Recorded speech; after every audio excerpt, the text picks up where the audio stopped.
തേങ്ങി നിൽക്കും. ഇങ്ങനെ ഇതൊക്കെ ഇങ്ങനെ തേങ്ങി നിൽക്കും. ഫസ്റ്റ് ഇവിടെയാണ് അവർ പ്ലാൻ എടുത്തത്.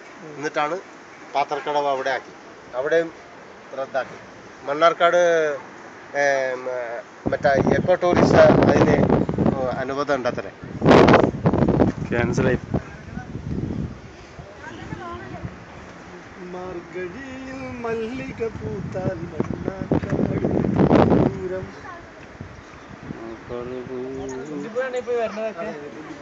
20 കിലോമീറ്റർ ഉള്ളിലായിരുന്നു പഞ്ചായത്ത്.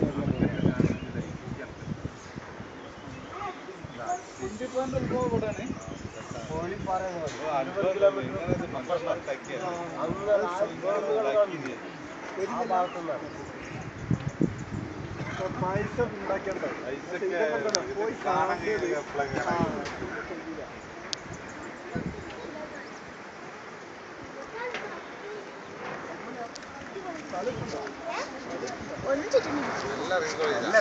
ശ്രദ്ധിച്ചിറങ്ങാ, മണ്ടരുത്. ഉള്ളിലൊരാൾ ഇവിടെയുള്ള കല്ലിക്കോട്, മണ്ണാർക്കാട് കല്ലടിക്കോട്.